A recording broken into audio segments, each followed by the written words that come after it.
Un millionnaire force sa fille à épouser un homme laid comme punition. Mais lorsqu'il arrive à la cérémonie, il laisse tout le monde sous le choc. Jean-Marc Beaumont, magnate de l'industrie, est l'un des hommes les plus puissants de France, contemplait Paris du haut de son luxueux bureau vitré. Son empire s'étendait sur des domaines variés. Finance, immobilier, industrie de luxe. Son nom inspirait autant la crainte que le respect. Il avait construit sa fortune sur une règle simple, le contrôle absolu.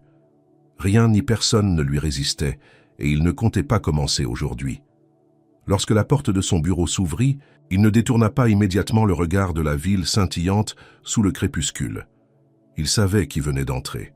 « Assieds-toi, Éléonore », ordonna-t-il d'un ton glacial. Sa fille s'exécuta, le dos raide, les mains crispées sur ses genoux. Elle savait que cette convocation n'annonçait rien de bon. Jean-Marc ne perdait jamais son temps en bavardages inutiles. Il allait droit au but. « J'ai appris, reprit-il, en pivotant enfin vers elle, que tu fréquentes un certain Antoine Levasseur. Un artiste sans le sou, est-ce exact ?» Éléonore sentit son cœur se serrer. Elle aurait pu mentir, nier, mais à quoi bon? Son père était un homme qui connaissait tout et voyait tout. « Oui, c'est exact, répondit-elle avec courage. Un silence pesant s'installa. Jean-Marc croisa les mains sur son bureau, un sourire glacé étirant ses lèvres. « Tu n'as jamais été une fille stupide, Éléonore. Alors explique-moi pourquoi tu gâches ta vie avec un homme qui ne pourra jamais t'offrir ce dont tu as besoin. »« Ce dont j'ai besoin ?» répéta-t-elle, sentant la colère monter. « Ce n'est pas l'argent, père. C'est l'amour. » Jean-Marc éclata d'un rire sec. « L'amour, une illusion de pauvre. » Il se leva lentement, contourna son bureau et s'arrêta juste devant elle. « J'avais de grands projets pour toi, Éléonore. Un avenir où ton nom serait synonyme de prestige, où tu serais respectée. Et toi, tu préfères me ridiculiser en courant après un bohémien sans avenir. Ce n'est pas un crime d'aimer, répliqua-t-elle en se levant à son tour, affrontant son père du regard.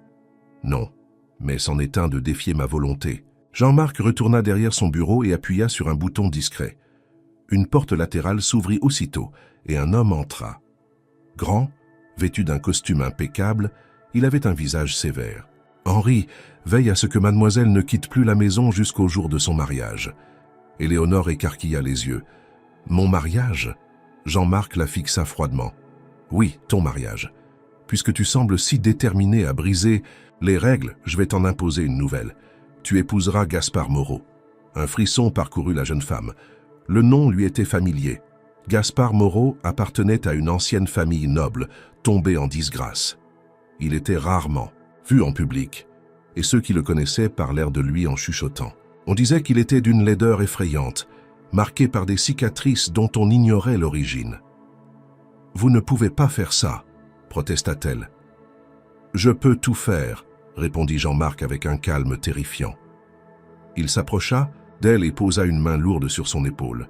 « Ce mariage arrangé est dans notre intérêt. Sa famille a besoin de mon argent et moi, j'ai besoin de renforcer mon pouvoir. En tant que ma fille, tu es un pion sur l'échiquier. » Éléonore secoua la tête, les larmes au bord des yeux. « Vous me punissez. »« Exactement, » confirma son père. Elle serra les poings. « Et si je refuse ?»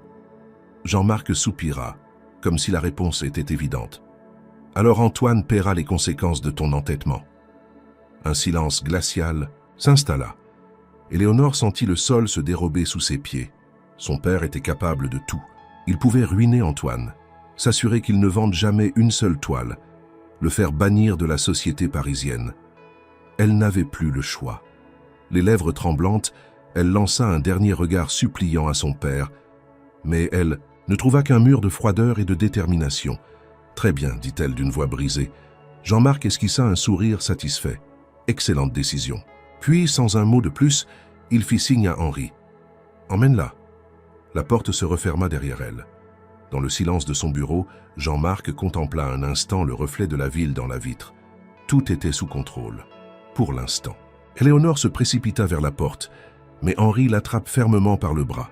Elle se débat, tentant d'échapper à sa prise, mais l'homme est plus fort qu'elle. Elle n'a pas le temps de supplier son père une dernière fois. Déjà, elle est traînée hors du bureau, son cœur battant à tout rompre dans sa poitrine. Dans le couloir, les domestiques détournent le regard, aucun n'osant s'interposer.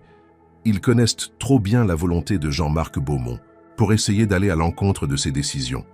Éléonore, elle, n'a pas encore renoncé. « Lâchez-moi » s'écrie-t-elle en tirant son bras. « Vous ne pouvez pas m'enfermer comme une criminelle. » Henri ne répond pas.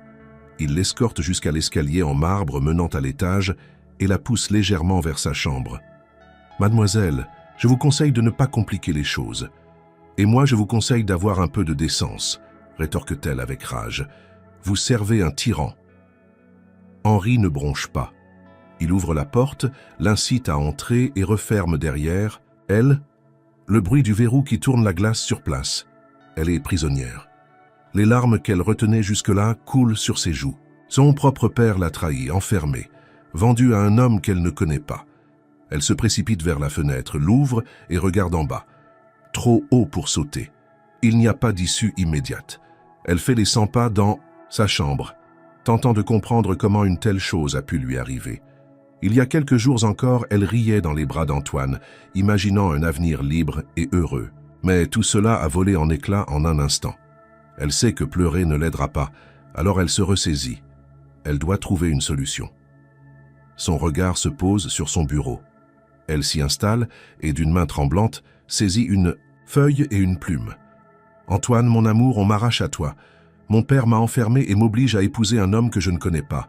Je ne peux rien faire. Il a menacé de ruiner ta vie si je résistais. Sache que je t'aime, que jamais je ne cesserai de t'aimer. Peut-être qu'un jour je pourrai te retrouver. Mais pour l'instant, je suis impuissante. À jamais, Éléonore. » Elle plie la lettre et se dirige vers la porte. Elle sait que la serrure est solide, mais elle tente malgré tout de la forcer. Rien à faire. Alors elle se tourne vers la fenêtre. L'espoir lui revient en voyant une domestique traverser la cour. C'est Louise, une jeune femme qui l'a toujours traitée avec douceur. « Louise !» chuchote-t-elle avec force. La domestique lève les yeux, surprise. « Mademoiselle, je vous en supplie, venez ici. » Louise hésite un instant puis s'approche du mur. « Qu'y a-t-il ? J'ai besoin que vous fassiez parvenir cette lettre à Antoine. C'est une question de vie ou de mort. » La jeune femme semble mal à l'aise. « Monsieur Beaumont ne me pardonnera jamais si je fais ça. Il ne le saura pas. Je vous en prie, Louise, vous êtes mon dernier espoir. » Un silence pesant s'installe, puis la domestique tend la main. « Donnez-la-moi. » Soulagée, Éléonore lui tend la lettre. Louise la cache dans son tablier et s'éloigne rapidement. Un poids quitte les épaules d'Éléonore. Elle sait qu'Antoine fera tout pour la sauver. Mais la nuit tombe et aucun miracle ne se produit. Elle ne ferme pas l'œil, guettant le moindre bruit, espérant entendre Antoine l'appeler sous sa fenêtre, une échelle à la main. Mais le silence règne, cruel et implacable. Le lendemain matin, la porte s'ouvre brusquement. Jean-Marc Beaumont entre, suivi de 2 domestiques portant une malle. « Tu pars aujourd'hui pour notre domaine en Normandie, annonce-t-il. Tu y resteras jusqu'au mariage. » Éléonore se lève d'un bond. « Vous ne pouvez pas faire ça. »« Je peux tout faire, » rappelle-t-il froidement. Elle veut protester, mais un détail l'interpelle. Louise n'est pas là, d'autres domestiques s'occupent de ranger ses affaires, mais la jeune femme a disparu. « Où est Louise ?» demande-t-elle, avec méfiance. Jean-Marc lève un sourcil. « Pourquoi cette question ? Où est-elle » répète-t-elle avec insistance. Un sourire cruel s'étire sur les lèvres de son père. « Je me doutais que tu tenterais quelque chose. Louise a été congédiée ce matin. » Un frisson d'horreur la traverse. « Non. J'ai également pris soin d'envoyer quelqu'un à l'atelier d'Antoine, » ajoute-t-il avec détachement. « Il n'a plus d'acheteur. Il quittera Paris sous peu. » Un vide s'ouvre sous ses pieds. Il a tout prévu. Elle sent la rage monter en elle, brûlante. « Vous êtes un monstre, » murmure-t-elle, la voix tremblante. Jean-Marc s'approche lentement et lui saisit le menton entre ses doigts. « Je suis un homme qui obtient toujours ce qu'il veut, » corrige-t-il. Il se détourne et quitte la pièce, la laissant seule avec sa douleur. Mais quelque chose change en elle. Si elle ne peut pas fuir, si elle ne peut pas lutter de front, alors elle trouvera un autre moyen. Jean-Marc croit l'avoir brisée. Il ne fait que réveiller en elle une détermination nouvelle. Le mariage aura lieu. Mais ce n'est pas lui qui en dictera les règles. Le voyage vers la Normandie fut long et silencieux. Installée dans une calèche luxueuse, Éléonore fixait le paysage défiler à travers la vitre sans réellement le voir. Son esprit était ailleurs, engourdi par l'humiliation et la colère. Son père lui avait tout pris, sa liberté, son amour, son avenir. Mais il ignorait une chose essentielle. Elle n'était pas du genre à se soumettre sans résistance. À son arrivée dans le vaste domaine familial, elle fut immédiatement conduite à une aile retirée du manoir, sous bonne garde. Aucun accès au monde extérieur, aucun moyen de communication. Jean-Marc Beaumont ne prenait aucun risque. Les jours passèrent, monotones et oppressants. Son seul contact avec l'extérieur se limitait à quelques domestiques muets et aux lettres de son père, lui rappelant sans cesse l'importance du mariage imminent. Il n'y avait pas d'échappatoire, mais si elle ne pouvait pas fuir, elle pouvait au moins comprendre ce qui l'attendait. Gaspard Moreau. Ce nom résonnait comme une malédiction dans son esprit. Qui était-il vraiment? Pourquoi son père avait-il choisi cet homme précisément pour la punir? Elle se lança dans une quête de vérité. À défaut d'avoir accès au monde extérieur, elle interrogea les domestiques, guettant les moindres indices. Beaucoup d'entre eux hésitaient à répondre, évitant son regard. Mais certains, moins prudents, laissèrent échapper quelques bribes d'informations. Mademoiselle ne devrait pas trop poser de questions sur cet homme, glissa un soir, une femme de chambre en repliant un drap. Pourquoi? La domestique jeta un regard inquiet autour d'elle avant de murmurer « Il n'est pas comme les autres ». Une phrase énigmatique qui laissa Éléonore perplexe. Elle ne s'arrêta pas là. Chaque information, aussi infime soit-elle, pouvait lui donner un avantage. Elle apprit que Gaspard appartenait à une famille autrefois influente, mais tombée en disgrâce après la mort mystérieuse de son père. Depuis, il vivait dans l'ombre, refusant toute apparition publique. Mais ce qui l'intrigua le plus, ce furent les rumeurs. « Il se cache pour une raison », lui confia un vieil intendant. Certains disent que son visage est marqué par une horreur indicible. D'autres racontent qu'il a été victime d'un accident terrible dans son enfance, ajouta un cuisinier en baissant la voix. Ou pire, intervint une autre domestique, qu'il a commis un acte si abominable qu'il ne peut plus affronter le regard des autres. Éléonore frissonna. Ces histoires, aussi invraisemblables soient-elles, laissaient transparaître une vérité certaine. Gaspard était un mystère, un homme effacé de la société, entouré de murmures et de secrets. Mais elle ne se contenterait pas de simples rumeurs. Un soir, alors que le manoir sombrait dans le silence, elle s'introduisit dans la bibliothèque. C'était un lieu immense, aux murs couverts d'étagères anciennes. Son père y conservait des documents d'affaires, des journaux, mondains, des archives. Si Gaspard Moreau avait une histoire, elle devait être inscrite quelque part. Elle feuilleta des journaux des années passées, cherchant désespérément une mention de son fiancé imposé. Et enfin, elle trouva un article, Le déclin des Moreau, de la noblesse à l'oubli. Elle parcourut le texte avec avidité. Autrefois l'une des familles les plus respectées de France, les Moreau ont vu leur fortune s'effondrer après la mort tragique du patriarche, le comte Étienne Moreau. Son fils unique, Gaspard Moreau, a disparu des cercles mondains peu après l'incident. Certains affirment qu'il a été envoyé à l'étranger, d'autres qu'il a choisi de s'isoler volontairement.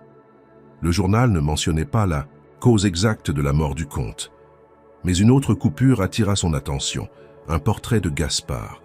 Il était jeune sur cette image, à peine 20 ans, mais son regard était sombre, énigmatique. Une cicatrice fine traversait sa joue gauche, presque invisible sur l'estampe.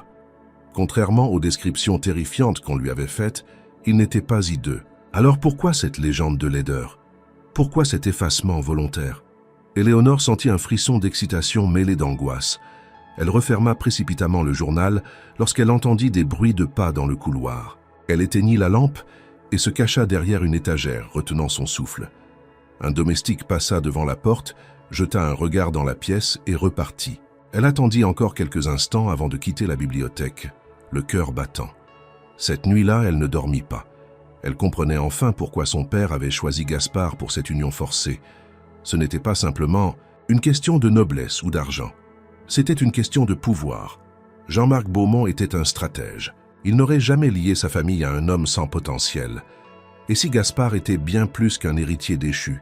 Si son père voyait en lui une menace qu'il voulait neutraliser? Plus elle y réfléchissait, plus une certitude s'imposait à elle. Ce mariage n'était pas seulement une punition, c'était une partie d'échec dont elle ne connaissait pas encore toutes les règles. Mais une chose était sûre, elle n'avait pas dit son dernier mot. Et Gaspard Moreau non plus. Le matin du mariage, une brume épaisse s'attardait sur le domaine familial des Beaumont, enveloppant le manoir d'une aura spectrale. Dans sa chambre, Éléonore se tenait devant le miroir, figée, le regard vide. On lui avait déjà fait enfiler sa robe de mariée, une pièce somptueuse en dentelle ivoire, ajustée à la perfection. Chaque perle cousue avec minutie témoignait du luxe et du raffinement, mais pour elle, ce n'était qu'un costume imposé, une chaîne dorée. Autour d'elle, des domestiques s'affairaient en silence. Personne n'osait parler, personne n'osait croiser son regard. Ils savaient tous que ce mariage n'avait rien d'un conte de fées. « Mademoiselle est ravissante », osa murmurer une servante en attachant le dernier ruban de son corsage. Éléonore ne répondit pas. « Ravissante ». Ce mot lui parut dérisoire. Qu'importait sa beauté si son avenir était déjà scellé? 1 heure plus tard, elle fut conduite hors du manoir jusqu'à la calèche qui l'attendait. Le ciel gris pesait lourdement, comme si même la nature s'opposait à cette union. Le voyage jusqu'à la cathédrale se fit dans un silence pesant, seulement interrompu par le bruit sourd des sabots sur les pavés. En arrivant devant l'édifice majestueux, Éléonore sentit son cœur se serrer. Les invités étaient déjà installés à l'intérieur. Les bancs remplis de figures de la haute société, de familles influentes, d'associés de son père. Tous attendaient avec une curiosité malsaine de voir de leurs propres yeux celle qui avait été condamnée à épouser l'invisible Gaspard Moreau. À l'entrée de la cathédrale, Jean-Marc l'attendait. Il tendit son bras. « Ne fais pas de scène », murmura-t-il à son oreille en la guidant à l'intérieur. Elle aurait voulu lui répondre quelque chose, une dernière provocation, mais ses forces l'abandonnaient. La nef semblait interminable. Chaque pas résonnait sur les pierres anciennes, chaque murmure lui parvenait comme un coup de poignard. Pauvre enfant, on dit que son fiancé est un monstre. Quel gâchis pour une si belle jeune femme. Éléonore garda les yeux fixés devant elle, refusant de montrer le moindre signe de faiblesse. Mais au fond, elle tremblait. Gaspard était-il déjà là? Elle ne le vit pas immédiatement. Le prêtre attendait à l'autel, mais le marié, lui, était absent. Une vague de murmures parcourut l'assemblée. Jean-Marc serra la mâchoire.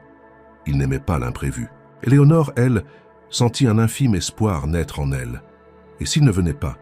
S'il avait décidé de l'abandonner là, devant tous ses témoins? Ce serait une humiliation terrible pour Jean-Marc, une faille dans son contrôle absolu. Peut-être que son père réaliserait enfin que l'on ne pouvait pas manipuler les êtres humains comme des pions. Mais cet espoir s'évapora brutalement lorsque les grandes portes de la cathédrale s'ouvrirent en un claquement sourd. Un silence glacial s'abattit sur l'église. Toutes les têtes se tournèrent vers l'entrée. Il était là. Gaspard Moreau venait d'arriver. Et ce que l'assemblée découvrit fit taire les moqueries et les murmures en un instant. L'homme qui avançait lentement vers l'autel n'avait rien du monstre que l'on avait décrit. Il était grand, de stature imposante, vêtu d'un costume noir taillé avec une précision remarquable. Son visage, enfin révélé à la société, n'était pas celui d'un homme hideux ou difforme, mais celui d'un homme d'une beauté brute et magnétique. Ses traits étaient marqués, taillés dans la dureté, une mâchoire forte, des yeux d'un bleu perçant, qui semblaient scruter l'âme de quiconque croisait son regard. La fameuse cicatrice dont on parlait tant, fine et discrète sur sa joue gauche, ne le rendait pas repoussant. Au contraire, elle ajoutait à son charme une touche mystérieuse et dangereuse. L'effet sur l'assemblée fut immédiat. Un murmure, émerveillé, remplaça les chuchotements dédaigneux. « Mon Dieu, c'est lui, Gaspard Moreau. Il est superbe. » Jean-Marc lui-même ne put masquer sa surprise.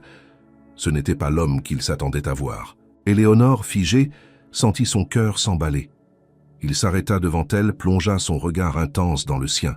« Mademoiselle Beaumont », murmura-t-il avec une politesse calculée. Sa voix était grave, posée, empreinte d'une assurance déconcertante. Éléonore ouvrit la bouche, incapable de prononcer un mot. Ce mariage était une punition, une humiliation publique, une sentence imposée par son père. Mais à cet instant précis, une seule question tournait en boucle dans son esprit. Qui était réellement Gaspard Moreau? Elle n'en avait pas la moindre idée. Mais une chose était sûre, rien ne se passerait comme prévu. Le silence pesant qui s'était installé dans la cathédrale n'était pas celui d'une cérémonie. Solennelle. Il était rempli d'incompréhension, de stupeur et d'une fascination inattendue. L'homme que tous attendaient avec crainte venait d'apparaître, et il ne correspondait en rien aux terribles rumeurs qui circulaient sur son compte. Gaspard Moreau avançait avec une assurance déconcertante, son regard froid balayant l'assemblée sans le moindre trouble. Son entrée avait tout d'un coup de théâtre soigneusement orchestré, et pourtant, il n'avait rien fait d'autre que marcher vers son propre mariage. Éléonore, figée, sentait le poids des regards tournés vers elle. Tous attendaient sa réaction, espérant y lire la confusion, la surprise, voire l'émerveillement. Elle ne pouvait nier que l'apparition de Gaspard la bouleversait. Pendant des semaines, elle avait redouté cet instant, imaginant le pire. Mais l'homme qui se tenait devant elle n'avait rien d'un monstre. Il s'inclina légèrement devant elle, un geste empreint d'une courtoisie parfaite, presque ironique. « Mademoiselle Beaumont, je suis navré pour mon retard. » Sa voix, grave, résonna sous les voûtes de la cathédrale, chaque mot porté par une maîtrise impeccable. Ce n'était pas la voix d'un homme soumis ou inquiet. Il ne s'excusait pas réellement. Il constatait un fait, rien de plus. Jean-Marc Beaumont, dont le contrôle absolu venait d'être ébranlé pour la première fois en des années, serra les dents. Il n'aimait pas être pris au dépourvu. « Vous avez failli manquer votre propre mariage », lança-t-il d'un ton acide. Gaspard se tourna vers lui avec un calme glacial. « Un homme de votre stature devrait savoir que l'on ne manque jamais un rendez-vous qui a de l'importance, monsieur Beaumont. » Un frisson parcourut l'assemblée. Ce n'était pas une excuse, c'était un rappel de pouvoir, un avertissement subtil. Jean-Marc ne répondit pas immédiatement. Il n'avait pas prévu cela. Il avait orchestré ce mariage comme un acte de domination, une punition infligée à sa fille. Mais il réalisait soudainement que l'homme qu'il avait choisi n'était peut-être pas aussi contrôlable qu'il l'avait espéré. Le prêtre, gêné par la tension palpable, s'éclaircit la gorge. « Peut-être pourrions-nous commencer la cérémonie ?» Éléonore sentit son souffle s'accélérer. Tout son corps lui criait de fuir, de s'échapper de cette mascarade, mais c'était impossible. Elle n'avait plus de cartes en main. Elle se tourna vers Gaspard. Il lui tendait la main. Ses doigts étaient longs, élégants, mais il y avait une force sous-jacente, une poigne que l'on devinait ferme. Elle hésita. Ce fut à cet instant qu'elle croisa son regard. Ce n'était pas un regard suppliant ni cruel. Ce n'était pas non plus celui d'un homme triomphant d'avoir obtenu une épouse par un marché. C'était un regard d'analyse, d'attente, un regard d'homme qui jouait une partie d'échecs dont elle ne connaissait pas encore les règles. Éléonore posa enfin sa main dans la sienne. Un frisson remonta le long de sa colonne vertébrale. Il resserra doucement ses doigts autour des siens, comme s'il lui signifiait une chose qu'elle ne pouvait pas encore comprendre. La cérémonie commença. Les paroles du prêtre lui parvenaient comme à travers un brouillard. Elle répondait machinalement, incapable de détourner son attention de l'homme à ses côtés. Puis vint l'instant redouté. « Vous pouvez embrasser la mariée. » Le cœur d'Éléonore rata un battement. Le silence s'intensifia. Tous attendaient. Gaspard s'approcha d'elle, lentement, avec une maîtrise parfaite. Il posa une main légère sur sa taille, se pencha et effleura simplement sa joue de ses lèvres. Un soupir parcourut l'assemblée. Certains y virent un geste de respect, d'autres une affirmation de son autorité silencieuse. Éléonore, elle, n'était plus sûre de rien. Lorsque la cérémonie prit fin, l'écho des murmures se poursuivit jusqu'à la sortie de la cathédrale. Les invités se pressaient, tentant d'obtenir des informations, de comprendre ce qui venait de se produire. Mais Gaspard ne leur accorda pas un regard. Il se contenta d'offrir son bras à Éléonore. Elle hésita, puis elle l'attrapa, d'un geste raide. Les portes s'ouvrirent sur une cohue de curieux amassés devant l'église. Là encore, le même phénomène se produisit. Le silence, puis la fascination. Les rumeurs sur l'homme difforme s'étaient effondrées en quelques instants. À leur place naissait une nouvelle légende. Jean-Marc Beaumont observait tout cela de loin, la mâchoire contractée. Il avait voulu punir sa fille, mais il avait peut-être créé quelque chose de bien plus dangereux. Éléonore, elle, comprenait une chose essentielle. Gaspard Moreau n'était pas un homme manipulable, et il n'était certainement pas entré dans cette union pour se soumettre à Jean-Marc. Quand il l'aida à monter dans la calèche qui les emmènerait à la réception, il murmura enfin juste pour elle « Ne soyez pas trop inquiète, Madame Moreau. Nous avons tous les deux beaucoup à gagner dans cette alliance. » Elle se tourna vers lui déstabilisée. Il lui souriait, mais ce n'était pas un sourire de satisfaction. C'était un sourire de joueur. Et pour la première fois depuis longtemps, Éléonore sentit que ce mariage, imposé comme une prison, pourrait bien être autre chose. Un jeu.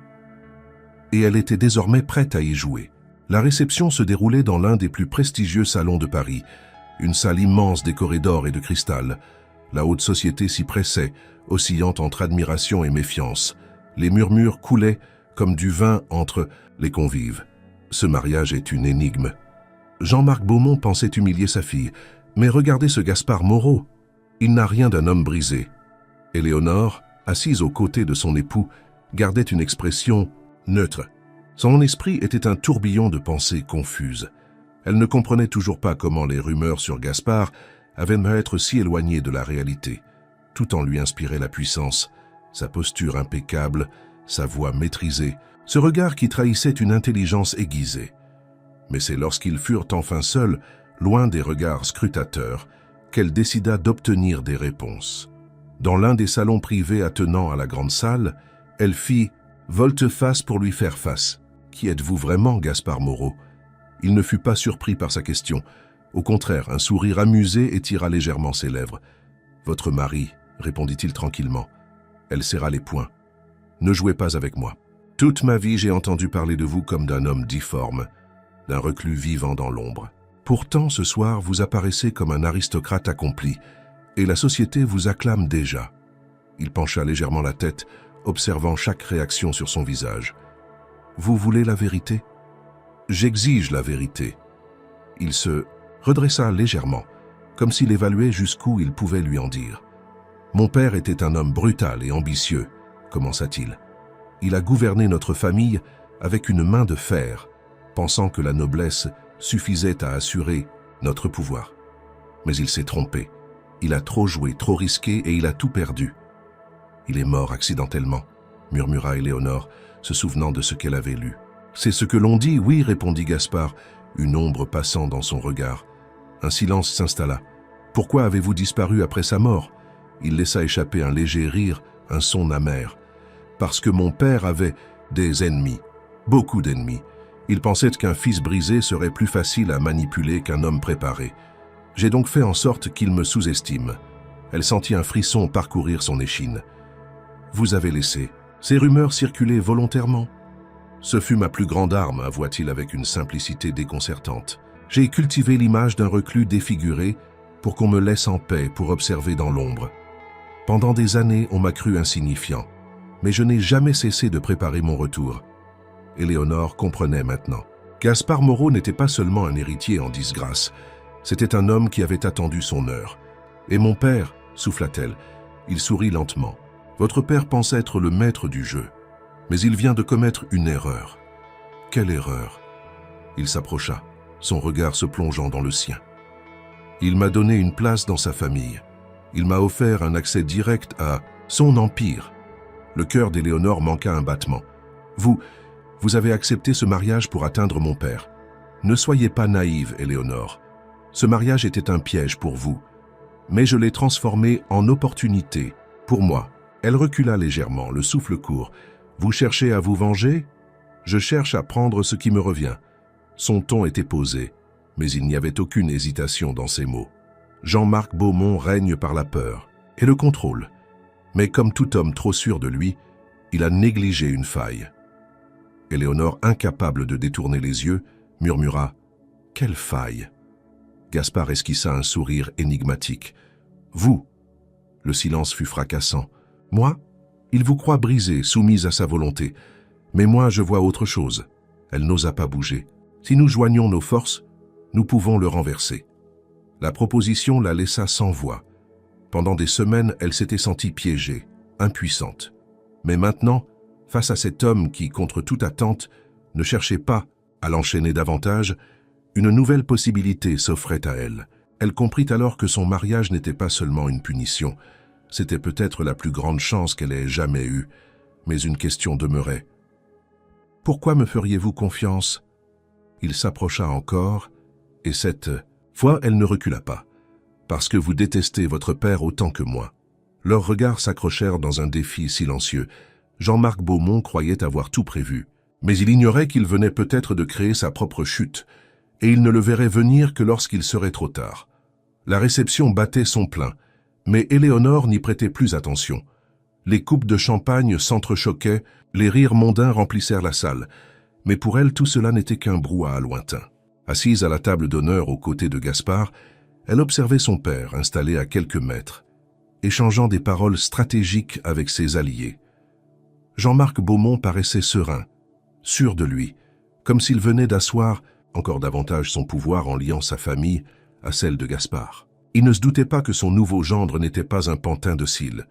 Éléonore repensa aux paroles de Gaspard. « Si nous joignons nos forces, nous pouvons le renverser. » L'idée était vertigineuse et dangereuse. Elle sentait encore le regard intense de son mari posé sur elle, attendant sa réaction. Mais avant qu'elle ne puisse dire quoi que ce soit, Jean-Marc se leva de table et leva son verre pour capter l'attention des convives.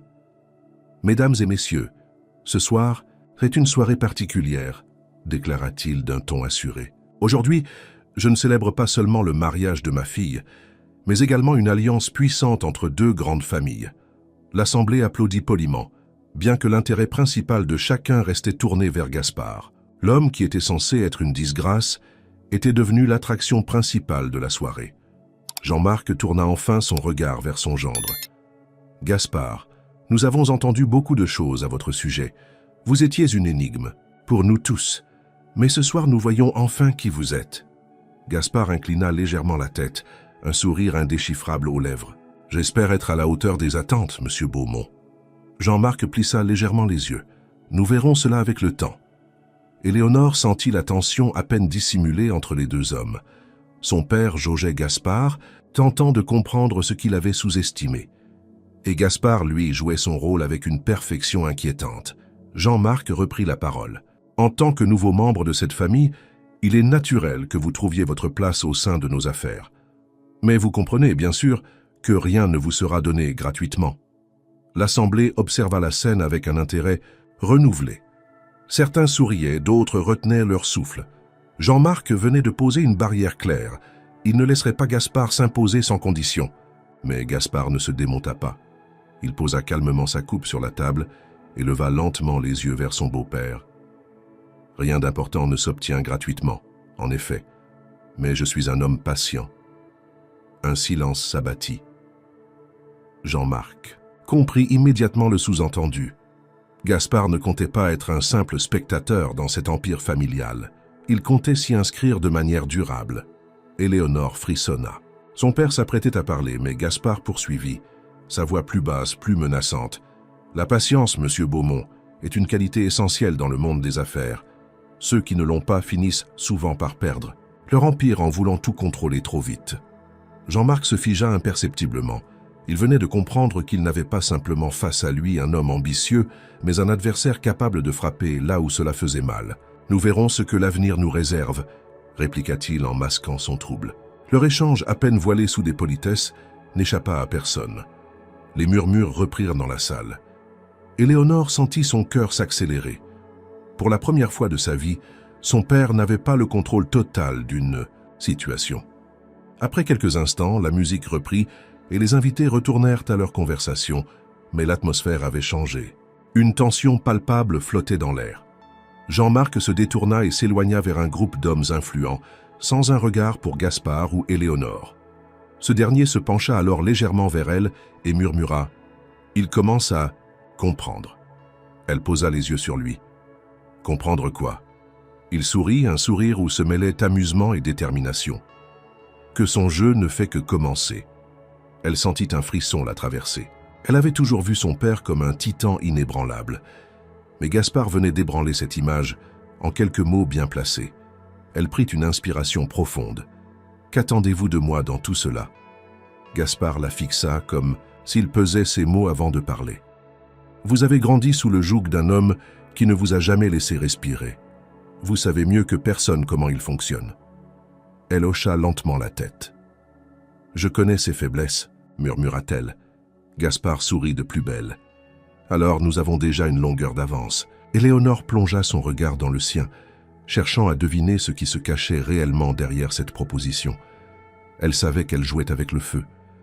Mais pour la première fois de sa vie, elle était prête à brûler. Les jours qui suivirent la réception furent marqués par une tension sourde, un équilibre fragile entre apparence et manœuvre silencieuse.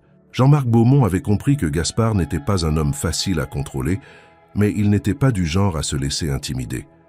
Il redoubla de vigilance, surveillant chacun des mouvements de son gendre, tentant de percer ses véritables intentions. Éléonore, quant à elle, était prise entre deux feux. Depuis son mariage, elle se sentait prisonnière d'un monde qui lui avait été imposé. Pourtant, Gaspard lui offrait une alternative qu'elle n'avait jamais envisagée, la possibilité de renverser la domination de son père et de s'émanciper enfin. Une nuit, alors que le silence régnait sur le manoir familial, elle trouva Gaspard installé dans le bureau de son père, une coupe de brandy à la main. Il était assis dans le fauteuil imposant de Jean-Marc, observant les documents alignés sur le bureau comme s'il était déjà maître des lieux. « Vous êtes bien audacieux », murmura-t-elle en refermant la porte derrière elle. Gaspard leva à peine les yeux vers elle avant de sourire légèrement. « Je préfère dire que je suis prévoyant. » Elle s'approcha lentement, croisant les bras. « Vous êtes ici pour surveiller mon père ou pour le provoquer ?»« Un peu des deux, répondit-il sans détour. Éléonore savait que leur alliance était risquée. Elle ne connaissait pas encore toutes les intentions de Gaspard, mais elle comprenait une chose essentielle. Il ne se contenterait pas de rester dans l'ombre. « Vous avez dit que vous vouliez prendre ce qui vous revient, souffla-t-elle. Mais je me demande, qu'attendez-vous réellement de moi ?» Gaspard posa son verre et se leva, réduisant l'espace entre eux. « Vous êtes la clé, Éléonore. Votre père vous voit comme une marionnette, une pièce à manipuler. Mais vous avez bien plus de pouvoir que vous ne le pensez. » Elle haussa un sourcil sceptique. « Mon père ne me laissera jamais le trahir. Il ne le verra même pas venir, répliqua-t-il avec assurance. Elle sentit un frisson d'appréhension mêlé d'excitation. « Et vous, Gaspard, qu'est-ce qui vous motive réellement ?» Il marqua une pause, son regard s'assombrissant légèrement. « L'ambition, l'envie de remettre de l'ordre, dans ce que mon père a détruit, et peut-être un certain plaisir à défier des hommes comme Jean-Marc. » Éléonore soutint son regard. « Et moi dans tout cela ?» Un silence s'étira, puis Gaspard esquissa un sourire plus sincère que les précédents. « Je ne vous ai jamais considérée comme une ennemie, Éléonore, seulement comme une femme qui mérite d'être libre. » Ces mots résonnèrent en elle avec une intensité inattendue. Pendant toute sa vie, on lui avait dicté son rôle, on lui avait refusé le droit de choisir. Mais maintenant, elle avait une opportunité. Elle pouvait continuer à subir, ou elle pouvait prendre le contrôle. Son regard se durcit. « Alors dites-moi exactement ce que vous attendez de moi. » Un éclat de satisfaction brilla dans les yeux de Gaspard. « Nous allons commencer par comprendre comment Jean-Marc tient son empire. Qui sont ses alliés? Qui sont ses ennemis? Où sont ses points faibles ?» Éléonore hocha lentement la tête. « Je connais ses stratégies. Je sais comment il négocie, comment il manipule. »« Parfait, » murmura Gaspard. Il se détourna légèrement, observant le bureau de Jean-Marc comme un champ de bataille à conquérir. « Et une fois que nous aurons trouvé sa faille, » demanda-t-elle. Il se tourna de nouveau vers elle. « Nous frapperons là où il ne s'y attend pas. » Éléonore prit une inspiration profonde. Elle venait de franchir une ligne invisible. Elle n'était plus seulement la fille soumise d'un homme impitoyable. Elle était désormais une alliée, et Jean-Marc Beaumont ne le savait pas encore. Les semaines qui suivirent le mariage furent marquées par une transformation subtile, mais implacable. Gaspard ne se contentait pas d'observer l'empire de Jean-Marc Beaumont. Il y pénétrait, s'y insérait avec une aisance déconcertante, tissant sa toile avec une patience digne d'un maître stratège. Éléonore, elle, jouait son rôle à la perfection. Aux yeux de son père, elle semblait résignée, soumise à son destin d'épouse d'un homme qu'il croyait encore insignifiant. Mais en coulisses, elle aidait Gaspard à déchiffrer chaque faille du réseau de son père, chaque relation fragile, chaque accord basé sur des intérêts instables. Jean-Marc, confiant en son pouvoir absolu, ne remarqua rien, jusqu'au jour où le piège se referma sur lui. Tout commença lors d'une réunion d'affaires cruciale, organisée dans l'un des hôtels les plus luxueux de Paris. Jean-Marc avait convoqué ses principaux partenaires financiers pour finaliser une transaction majeure, un investissement qui devait renforcer son empire et le rendre encore plus intouchable. Gaspard et Éléonore y assistaient, assis parmi les figures influentes du monde des affaires. Jean-Marc, trônant à la tête de la table, détaillait son plan avec l'assurance d'un homme qui croyait tout contrôler. Ce contrat, messieurs, scellera l'avenir de notre expansion. Avec ces acquisitions, nous éliminerons toute concurrence sérieuse. Des murmures approbateurs parcoururent la salle. Les associés de Jean-Marc, des hommes aussi ambitieux que lui, semblaient convaincus. Mais Gaspard, lui, resta silencieux, un sourire imperceptible au coin des lèvres. Jean-Marc finit par tourner son regard vers lui, un éclat de défi dans les yeux. « Et vous, Gaspard? Vous êtes bien silencieux. » Gaspard leva enfin les yeux, croisant le regard de son beau-père, avec une sérénité déconcertante. « J'attendais simplement le bon moment. » Jean-Marc plissa légèrement les yeux. « Et quel moment attendez-vous donc ?» Gaspard se pencha légèrement en avant, posant ses mains sur la table avec une maîtrise absolue. « Le moment où je vous annonce que cette transaction ne se fera pas sous votre contrôle. » Un silence brutal s'abattit sur la salle. Jean-Marc haussa un sourcil, un rire incrédule menaçant de percer. « Je vous demande pardon ?» Mais Gaspard ne s'y a pas. « Ces acquisitions, celles que vous comptiez utiliser pour asseoir votre domination, sont déjà sous mon nom. » L'atmosphère changea instantanément. Jean-Marc se redressa, son regard devenant tranchant. « Impossible. »« Oh si, c'est possible », poursuivit Gaspard avec calme. « Depuis plusieurs semaines, j'ai racheté une à une les parts nécessaires pour prendre le contrôle de cette transaction. Vos investisseurs, ceux qui vous suivaient depuis des années, ont préféré se tourner vers une alternative plus prometteuse. » Jean-Marc sentit une sueur froide couler le long de sa nuque. « Qui vous a donné accès à ces informations ?» Un silence. Puis, lentement, Jean-Marc tourna la tête vers Éléonore. Elle ne détourna pas le regard. Pour la première fois de sa vie, elle affrontait son père sans peur. « Toi », murmura-t-il, sa voix à peine audible. Éléonore sentit son cœur battre à tout rompre, mais elle ne faiblit pas. « J'ai simplement cessé d'être une spectatrice », répondit-elle froidement. Jean-Marc, d'habitude si maître de lui-même, sentit la colère monter en lui, une rage incontrôlable. « Tu as osé me trahir? Moi, ton propre père? Vous m'avez forcé à épouser un homme que vous pensiez faible, » rétorqua-t-elle d'une voix glaciale. « Mais vous avez fait une erreur. Vous avez mis entre mes mains une alliance plus puissante que tout ce que vous auriez pu imaginer. » Jean-Marc, suffoquant de rage, se tourna de nouveau vers Gaspard. « Vous croyez que vous pouvez me renverser avec ce petit tour ?» Gaspard esquissa un sourire. « Ce n'est pas un simple tour, monsieur Beaumont, c'est un déplacement décisif, un coup d'échec. » Jean-Marc serra les poings. « Vous ne gagnerez pas. J'ai déjà gagné. » Un silence écrasant s'abattit sur la salle. Les associés de Jean-Marc, ceux qui l'avaient soutenu pendant tant d'années, échangeaient des regards inquiets. Ils voyaient en Gaspard un nouvel acteur, un joueur qui venait de bouleverser les règles. Et surtout, ils comprenaient qu'il valait mieux être à ses côtés qu'en face de lui. L'un d'eux se racla la gorge. « Monsieur Beaumont, il semble que les choses aient changé. Peut-être devrions-nous reconsidérer. » Jean-Marc se leva brusquement, repoussant sa chaise avec violence. « Vous osez tous me tourner le dos ?» Mais il savait déjà la réponse. Le monde qu'il avait façonné pendant des décennies venait de basculer. Et au centre de tout cela se tenaient Gaspard et Éléonore, unis dans leur victoire. Jean-Marc les fixa longuement, sa respiration saccadée. « Ce n'est pas fini », cracha-t-il avant de quitter la pièce d'un pas furieux. Mais il savait, tout comme eux, qu'il venait de perdre la partie. Éléonore inspira profondément, ses doigts crispés sous la table. Elle venait de défier l'homme qui l'avait toujours dominé, et elle venait de gagner. Gaspard posa doucement sa main sur la sienne. « C'est seulement le début », murmura-t-il. Elle tourna les yeux vers lui. « Alors, avançons ensemble. » Un sourire complice passa entre eux. Leur alliance n'était plus une simple rébellion. C'était une déclaration de pouvoir. Et ils allaient s'assurer que plus jamais personne ne puisse les soumettre.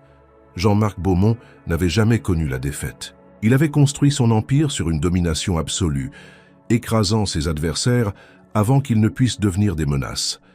Mais cette fois-ci, la menace était venue de l'intérieur, de la seule personne qu'il croyait incapable de le trahir, sa propre fille. Il passa les jours suivants enfermé dans son bureau, analysant les dégâts, cherchant un moyen de reprendre le contrôle. Sa colère contre Éléonore était dévorante, mais celle qu'il ressentait pour Gaspard était encore plus profonde. Cet homme l'avait dupé, Il s'était introduit dans la famille, sous le couvert d'un mariage arrangé, et avait retourné la situation à son avantage avec une précision chirurgicale. Mais Jean-Marc n'était pas homme à s'avouer vaincu. Un soir, alors que la ville était plongée dans l'obscurité, il convoqua plusieurs de ses associés restés fidèles. Le temps de la riposte était venu. « Gaspard croit m'avoir pris de court », déclara-t-il d'une voix basse et froide. « Il pense que parce qu'il a gagné une bataille, il a gagné la guerre. Mais je ne suis pas un homme que l'on écarte aussi facilement. » Un silence pesant s'installa autour de la table. Certains de ces hommes semblaient mal à l'aise. Ils avaient vu Gaspard à l'œuvre. Ils savaient qu'il ne fallait pas le sous-estimer. « Que comptez-vous faire » osa demander l'un d'eux. Jean-Marc fit tourner un verre de whisky entre ses doigts, un sourire dur sur les lèvres. Détruire son image, détruire sa crédibilité, le réduire à néant aux yeux de ceux qui le soutiennent. Il avait déjà lancé ses espions sur les traces du passé de Gaspard, fouillant chaque détail, chaque secret qui pourrait être retourné contre lui. S'il existait une faiblesse, il la trouverait. Et il comptait bien frapper là où ça ferait le plus mal. Pendant ce temps, au manoir des Moreau, Éléonore et Gaspard savouraient leur victoire, tout en sachant que Jean-Marc ne resterait pas inactif. Ils avaient gagné une bataille cruciale, mais la guerre n'était pas terminée. Éléonore observait son mari avec une fascination nouvelle. Depuis leur union, il lui avait révélé un monde qu'elle n'avait jamais envisagé. Un monde où elle n'était pas une marionnette, où elle pouvait prendre le contrôle de son propre destin. Mais il restait encore des zones d'ombre. Une nuit, alors qu'ils étaient seuls dans le grand salon, elle posa enfin la question qui la hantait depuis des jours. « Mon père cherche un moyen de vous abattre », murmura-t-elle en le fixant. « Il fouille votre passé. Il veut trouver une faille. » Gaspard ne sembla pas surpris. « Il ne trouvera rien qu'il puisse utiliser contre moi. Vous en êtes si sûr. » Il laissa échapper un sourire énigmatique. « Parce que tout ce qu'il trouvera, je l'aurai moi-même placé sur son chemin. » Éléonore fronça les sourcils. « Que voulez-vous dire ? » Que parfois le meilleur moyen de contrôler une attaque est de la diriger soi-même. Elle comprit alors. Gaspard avait anticipé cette manœuvre.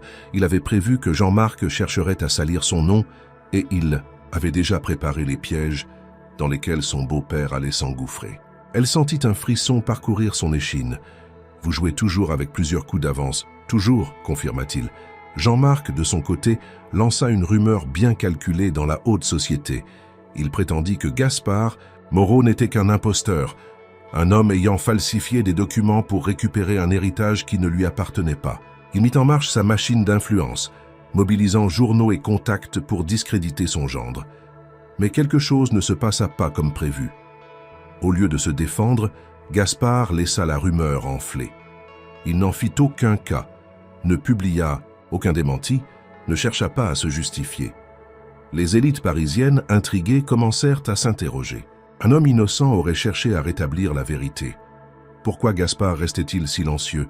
Puis, au moment où la tension atteignait son apogée, il convoqua une réunion privée avec les figures les plus influentes du milieu financier. Dans un salon luxueux, face aux hommes qui décidaient du sort des plus grandes fortunes du pays, il prit la parole.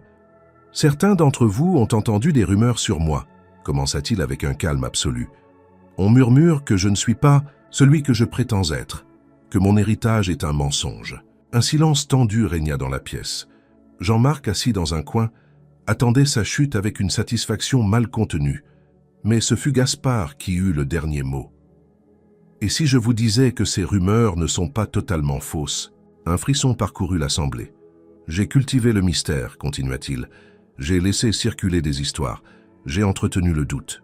Pourquoi? Parce que dans ce monde, il vaut mieux être une énigme qu'un pion prévisible. » Les regards échangés entre les hommes d'affaires changèrent. Ce n'était plus du doute qu'ils ressentaient, c'était du respect.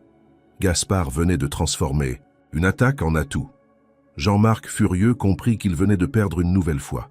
De retour au manoir, Jean-Marc fit irruption dans le bureau de Gaspard, où Éléonore l'attendait également. « Vous pensez que cela va suffire ?» gronda-t-il. « Vous croyez que vous pouvez me détruire aussi facilement ?» Gaspard le regarda sans ciller. « Je n'ai pas besoin de vous détruire, monsieur Beaumont. Vous le faites très bien tout seul. » Jean-Marc sentit la rage l'étouffer. Il se tourna vers sa fille, son dernier espoir. « Éléonore, écoute-moi. Cet homme t'utilise. Tu n'es qu'un moyen pour lui d'atteindre ses objectifs. Éléonore le fixa longuement, sans émotion. Puis elle se leva et vint se placer aux côtés de Gaspard. « Non, père, répondit-elle d'une voix glaciale. Pour la première fois, je suis du côté de celui qui respecte mes choix. » Jean-Marc recula d'un pas. Il venait de perdre sa fille, et il comprit enfin qu'il était seul. Gaspard croisa les bras.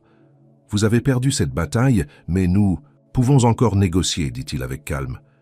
Il vous reste deux options. Continuer à lutter jusqu'à vous épuiser, ou accepter la réalité et éviter une chute complète. » Jean-Marc, malgré sa haine, savait que Gaspard avait raison. Le combat était terminé, mais l'humiliation resterait gravée en lui à jamais. Il fixa une dernière fois sa fille, puis tourna les talons et quitta la pièce sans un mot. Gaspard et Éléonore échangèrent un regard. Ils avaient gagné, mais ce n'était pas seulement une victoire financière ou stratégique, c'était le début d'une nouvelle ère, et plus jamais personne ne les mettrait en cage. Jean-Marc Beaumont s'était retranché dans son manoir, loin du tumulte parisien, loin des regards scrutateurs de ceux qui l'avaient vu tomber. Pendant des décennies, il avait été un titan du monde des affaires, un homme dont le pouvoir dictait les règles du jeu. Et pourtant, en l'espace de quelques mois, tout lui avait échappé. Il n'avait pas seulement perdu une bataille commerciale, il avait perdu le respect de ses alliés. Il avait perdu l'avantage qu'il croyait indétrônable. Et plus amer encore, il avait perdu Éléonore. Depuis leur confrontation, elle n'était plus revenue. Plus un mot, plus une lettre, plus un regard. C'était comme si elle avait cessé d'exister pour lui, et cela, bien plus que la chute de son empire, le consumait lentement. Mais Jean-Marc n'était pas un homme qui acceptait la défaite. Il savait que Gaspard Moreau n'avait pas pris tout ce pouvoir uniquement par opportunisme. Il y avait une raison plus profonde derrière ses actions, une motivation qu'il n'avait pas encore cernée. Alors il fit ce qu'il avait toujours su faire le mieux. Il chercha des réponses, et ce qu'il découvrit allait tout changer. Pendant ce temps, Éléonore et Gaspard savouraient leur victoire, mais la tension entre eux commençait à changer de nature. Ils étaient devenus des alliés, oui, unis par un objectif commun, par une vengeance accomplie. Mais au-delà du jeu, de pouvoir, il y avait autre chose, quelque chose qu'Éléonore n'avait pas prévu. Une attirance. Gaspard était un homme fascinant, imprévisible, doté d'une intelligence redoutable. Il ne lui avait jamais menti, jamais promis des illusions. Il l'avait respectée là où son père l'avait enfermée dans des chaînes invisibles. Et malgré elle, Éléonore se rendait compte qu'il occupait ses pensées d'une manière qui n'avait plus rien à voir avec leur alliance. Une nuit, alors qu'ils étaient seuls dans le grand salon du domaine Moreau, elle brisa enfin le silence. « Maintenant que mon père n'est plus une menace, que comptez-vous faire ?» Gaspard, adossé à la cheminée, la regarda longuement avant de répondre. « Ce que j'ai toujours prévu de faire. » Elle haussa un sourcil. « C'est-à-dire ?» Il sourit légèrement. « Construire quelque chose de plus grand. » Elle sentit une pointe d'exaspération. « Vous avez toujours une réponse énigmatique, n'est-ce pas ?» Il se redressa lentement et s'approcha d'elle, s'arrêtant à quelques centimètres. « Et vous, Éléonore, que voulez-vous faire ?» Elle soutint son regard. « J'ignore encore ce que je veux. » Un silence s'étira entre eux. Puis, d'une voix plus basse, elle ajouta « Mais je sais que je ne veux plus être une spectatrice. » Un éclat passa dans les yeux de Gaspard. « Alors vous êtes exactement là où vous devez être. » Le frisson qui parcourut Éléonore ne venait pas seulement de ses mots, mais de la manière dont il les avait prononcés.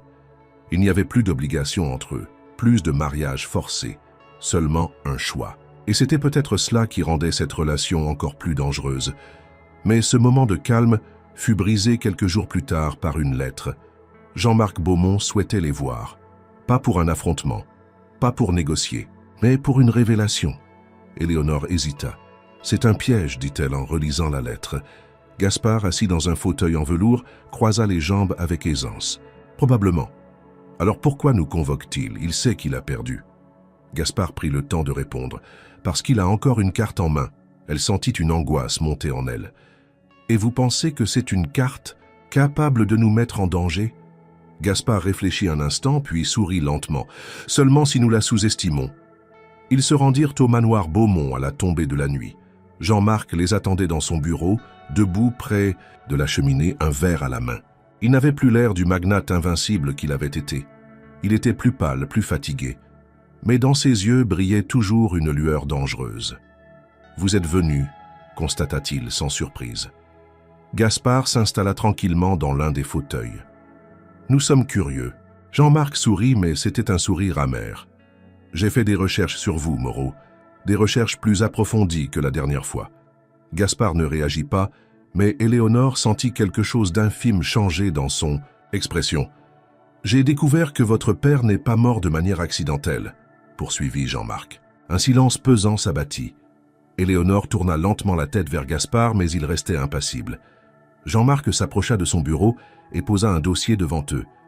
Tout ce temps, j'ai cru que vous n'étiez qu'un homme cherchant à restaurer sa place dans la société. Mais ce n'était pas seulement une question d'honneur, n'est-ce pas? Il planta son regard dans celui de Gaspard.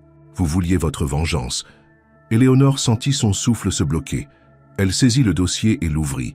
Des rapports d'enquête, des lettres anciennes, des témoignages oubliés. Elle lut, les mains tremblantes. Le comte Étienne Moreau n'était pas mort par accident. Il avait été assassiné. Et tout indiquait que l'homme qui avait orchestré cette mort était Gaspard lui-même. Un silence assourdissant remplit la pièce. Jean-Marc s'appuya contre son bureau, satisfait. « Alors, ma chère Éléonore, toujours aussi convaincue d'être du bon côté ?» Elle releva lentement la tête vers Gaspard. Il ne paraissait ni surpris ni coupable, seulement fatigué. Elle ouvrit la bouche, cherchant à parler, mais aucun mot ne sortit. Gaspard Moreau avait bâti son retour sur un mensonge, et maintenant elle devait décider si elle voulait encore se tenir à ses côtés. Jean-Marc savourait l'instant. « Voilà une nouvelle partie qui commence », conclut-il avec un sourire carnassier. Éléonore ne savait plus qui détenait vraiment le pouvoir, mais une chose était certaine, tout venait de basculer. Le silence dans le bureau était suffocant, le feu crépitait dans l'âtre, projetant des ombres vacillantes sur les murs, mais tout semblait figé. Éléonore, toujours assise, les mains tremblantes sur le dossier ouvert, n'arrivait pas à détacher son regard des documents devant elle. Jean-Marc savourait chaque seconde. « Vous ne dites rien, Gaspard ?» fit-il d'une voix doucereuse. « Ce serait pourtant le moment idéal pour vous défendre. » Gaspard, resté silencieux jusque-là, posa lentement son regard sur lui. Il ne semblait ni troublé ni inquiet. Il croisa les mains sur ses genoux, le dos droit, et répondit avec une tranquillité troublante. « Me défendre. Ai-je été accusé de quelque chose ?» Jean-Marc ricana. « Vous pensez pouvoir vous en tirer avec des demi-vérités. Ces documents prouvent que votre père n'a pas simplement disparu. Quelqu'un l'a éliminé. » Éléonore sentait son cœur battre si fort qu'elle crut un instant qu'il allait exploser. « Gaspard » murmura-t-elle, cherchant désespérément une réponse dans ses yeux. Il la regarda enfin, et ce qu'elle y vit la déstabilisa encore. Plus, il n'y avait ni panique ni culpabilité, juste une certitude glaciale. « Jean-Marc » dit-il en se levant lentement, « croyez-vous réellement que vous pouvez me nuire avec cela ?» L'assurance dans sa voix laissa Jean-Marc perplexe. « Ce dossier peut ruiner votre réputation », lança-t-il retrouvant son aplomb. « Pensez-vous qu'un homme accusé du meurtre de son propre père pourra continuer à régner sur le monde des affaires ?» Gaspard esquissa un sourire. « Vous avez passé votre vie à écraser vos ennemis avec des secrets, des dossiers, des informations compromises, mais vous avez oublié une chose essentielle. Ce n'est pas la vérité qui fait tomber un homme, c'est la manière dont il la contrôle. » Jean-Marc plissa les yeux. « Que voulez-vous dire ?» Gaspard fit quelques pas dans la pièce, sa voix restant calme, maîtrisée. « Vous avez raison sur un point. Mon père n'est pas mort accidentellement. Mais vous vous trompez sur un autre. Je n'ai pas eu besoin de le tuer moi-même. » Il marqua une pause, laissant la tension s'installer. Étienne Moreau était un homme puissant, mais il s'était fait de nombreux ennemis. Son influence déclinait, ses décisions devenaient imprévisibles. Il s'est mis à dos les mauvaises personnes. Il se tourna vers Jean-Marc, un éclat glacé dans les yeux. « Vous savez comment fonctionnent ces milieux, n'est-ce pas ?»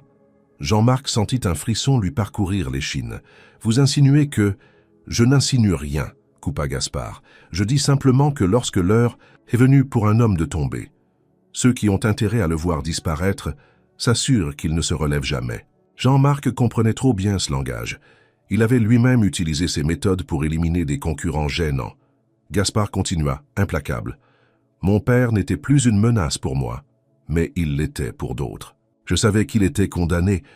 Je me suis simplement assuré que lorsque le moment viendrait, je serais prêt à prendre sa place. » Il s'arrêta, son regard transperçant Jean-Marc. Et c'est exactement ce que j'ai fait. Éléonore sentit une vague de froid s'emparer d'elle. Gaspard ne niait rien. Il ne confirmait rien non plus. Il transformait l'accusation en une démonstration de pouvoir. Jean-Marc serra les poings. « Vous pensez pouvoir vous en tirer comme ça ?»« Je sais que je peux, » répondit Gaspard sans hésiter. Puis il ajouta plus bas, « Parce que contrairement à vous, Jean-Marc, je n'ai jamais sous-estimé mes adversaires. » Un silence électrique s'installa. Jean-Marc, pour la première fois, sentit une peur sourde s'installer en lui. Il croyait tenir une arme fatale contre Gaspard, mais il venait de comprendre qu'il avait face à lui un homme qui ne reculait devant rien. Et surtout, il venait de réaliser quelque chose d'encore plus terrifiant. Gaspard ne voulait pas seulement le surpasser, il voulait l'effacer. Jean-Marc se redressa, la mâchoire crispée. « Ce n'est pas fini, gronda-t-il. » Gaspard s'avança lentement, s'arrêtant juste devant lui. « Si, Jean-Marc, c'est terminé. » Le magnate déchu ouvrit la bouche pour répliquer, mais il n'y avait plus rien à dire. Il avait perdu, et il le savait. Il tourna les yeux vers Éléonore, cherchant une dernière fois une lueur d'hésitation en elle, une chance infime de la ramener à lui, mais elle ne bougea pas. Elle ne détourna pas le regard. Elle était aux côtés de Gaspard.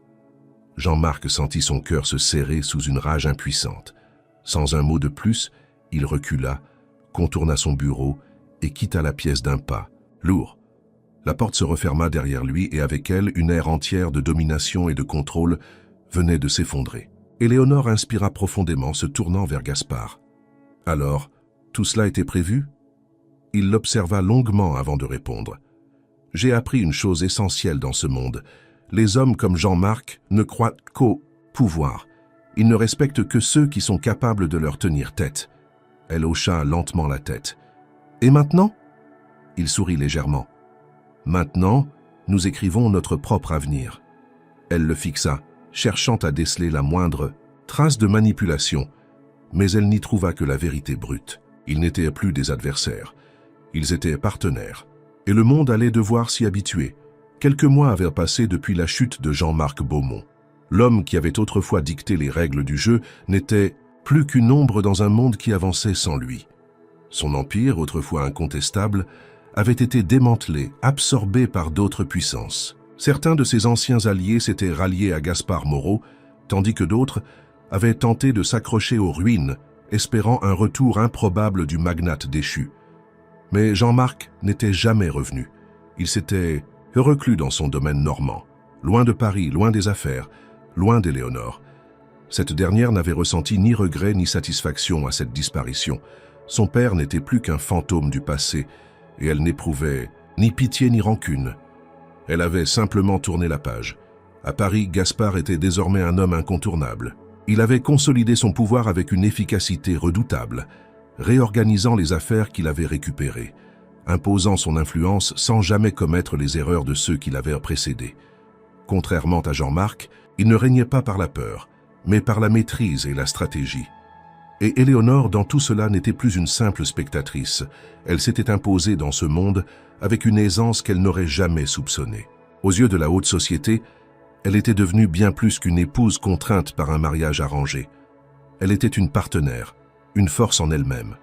Une nuit, alors qu'elle se trouvait sur le balcon de leur résidence parisienne, contemplant la ville illuminée, Gaspard la rejoignit, un verre de vin à la main. Il s'appuya contre la balustrade, observant le même paysage qu'elle. « Paris vous appartient maintenant », murmura-t-il. Éléonore sourit légèrement. « À nous deux », précisa-t-elle. Il tourna la tête vers elle, une lueur d'amusement dans les yeux. « Alors dites-moi, était-ce vraiment un châtiment, ce mariage ?» Elle le regarda, cherchant à déceler l'ironie dans sa voix, mais elle n'y trouva qu'une curiosité sincère. « Non », répondit-elle finalement. « Ce fut une libération. » Un silence s'installa entre eux, mais il n'était ni pesant ni inconfortable. Il était chargé de tout ce qu'ils avaient traversé, de tout ce qu'ils avaient bâti ensemble. « Et maintenant ?» demanda-t-elle. Gaspard haussa un sourcil. « Vous avez encore des doutes ?» Elle secoua lentement la tête. « Non, mais j'aime entendre vos plans. » Il posa son verre sur la balustrade et se tourna complètement vers elle. « Nous continuons. Nous renforçons ce que nous avons construit, mais cette fois-ci, nous le faisons selon nos propres règles. Éléonore acquiesça. « Et vous » fit-il plus doucement. « Qu'attendez-vous de l'avenir » Elle le fixa, cherchant une réponse en elle-même. Pendant si longtemps, elle avait été enfermée dans un destin qu'on lui avait imposé. Désormais, elle pouvait choisir. Et son choix était clair. « Je veux continuer à avancer. Avec vous. » Gaspard esquissa un sourire.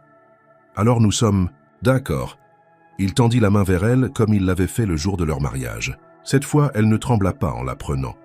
Elle savait exactement où elle allait et avec qui. Alors que Paris continuait de briller sous leurs yeux, une chose était certaine. Ce mariage, qui avait commencé comme un châtiment, était devenu l'union la plus puissante que la haute société ait jamais connue. Et personne n'avait vu venir ce retournement de situation.